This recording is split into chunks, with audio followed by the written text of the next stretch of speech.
and he could almost have it. But you could hear some you could hear. I couldn't tell if it was contractual arguments through the wall or what it was, but you could hear a bit of tussling, kind of. When I don't know that people know this, but I did years ago. I did the movie Gremlins, and I'm Gizmo. Yeah. It's Gizmo. Yeah. But I had to audition to get that, and I auditioned in a building in Burbank, not unlike this building here. And I didn't know that it was a medical building, and the casting person had rented an office in the medical building.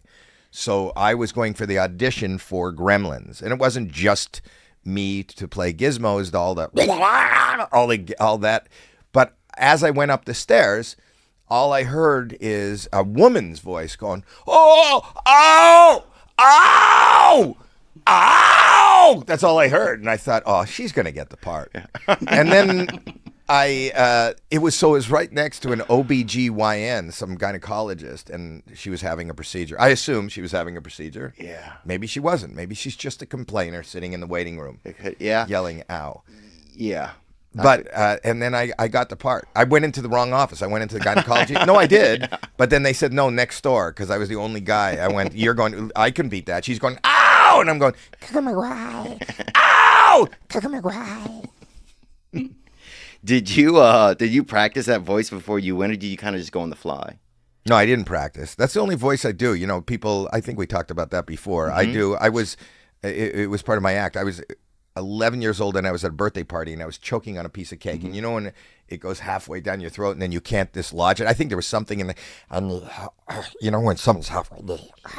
So I was going, "Help me, help me, help me, help me." And they were doing that. They were laughing. I'm saying, "Help me," and you're laughing. Everybody at the party was laughing. I'm going, "I can't breathe. There's something halfway down my throat. Please help me."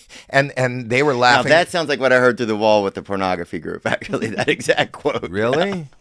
That exact. Help me. There's something halfway down my throat. And then then I dislodged it, but when I went home, my memory was the trauma of almost choking and dying.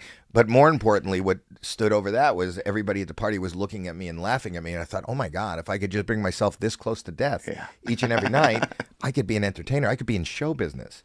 I could. So I practiced without cake. So, you could do it. It's just like you take the nipple of a balloon, when you blow up a balloon and you stretch a balloon. And mm-hmm. So that's not my voice. I'm not talking like, no, it's not doing that. If you close your can you try it? That's all.